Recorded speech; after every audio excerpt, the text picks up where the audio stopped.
మొన్నీ మధ్య ఆడియన్స్ ముందుకొచ్చి భారీ పరాజయాన్ని మూటకట్టుకున్న ట్యూబ్లైట్ సినిమా డిస్ట్రిబ్యూటర్లను ఆదుకునేందుకు ముందుకొచ్చిన సల్మాన్ ఖాన్ బాటలోనే తాను కూడా నడవబోతున్నట్టు యంగ్ హీరో రణబీర్ కపూర్ ప్రకటించాడు. ట్యూబ్లైట్ సినిమా ద్వారా నష్టపోయిన డిస్ట్రిబ్యూటర్లకు సల్మాన్ ఫ్యామిలీ 50 కోట్ల వరకు తిరిగి ఇవ్వాలని నిర్ణయించుకోవడంతో వీరికంటే బెటర్గా ఉండేలా స్టేట్మెంట్ ఇచ్చాడు బాలీవుడ్ యంగ్ హీరో. తన నయా మూవీ జగ్గా జాసూస్ సినిమా ఫెయిల్ అయితే ఆ సినిమా ద్వారా నష్టపోయే డిస్ట్రిబ్యూటర్లను తాను ఆదుకుంటానని అనౌన్స్ చేశాడు.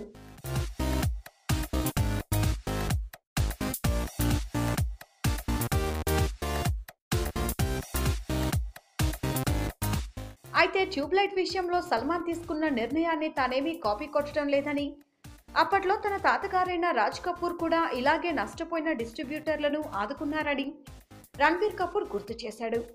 డిస్ట్రిబ్యూటర్లు నష్టపోకుండా చూస్తేనే ఇండస్ట్రీ 4 కాలాల పాటు పచ్చగా ఉంటుందని అభిప్రాయపడిన రణబీర్ తన నయా మూవీ ఆడియన్స్ ను ఖచ్చితంగా ఆకట్టుకుంటుందని నమ్మకంగా చెప్పాడు. మొత్తానికి ఫ్లాప్స్ లో ఉన్న రణబీర్ నయా సినిమాను కొనుగోలు చేసిన డిస్ట్రిబ్యూటర్లకు ఇది నిజంగా ఊరట కలిగించే విషయమే. మరి యంగ్ హీరో నిజంగానే మాట మీద నిలబడతాడేమో చూడాలి.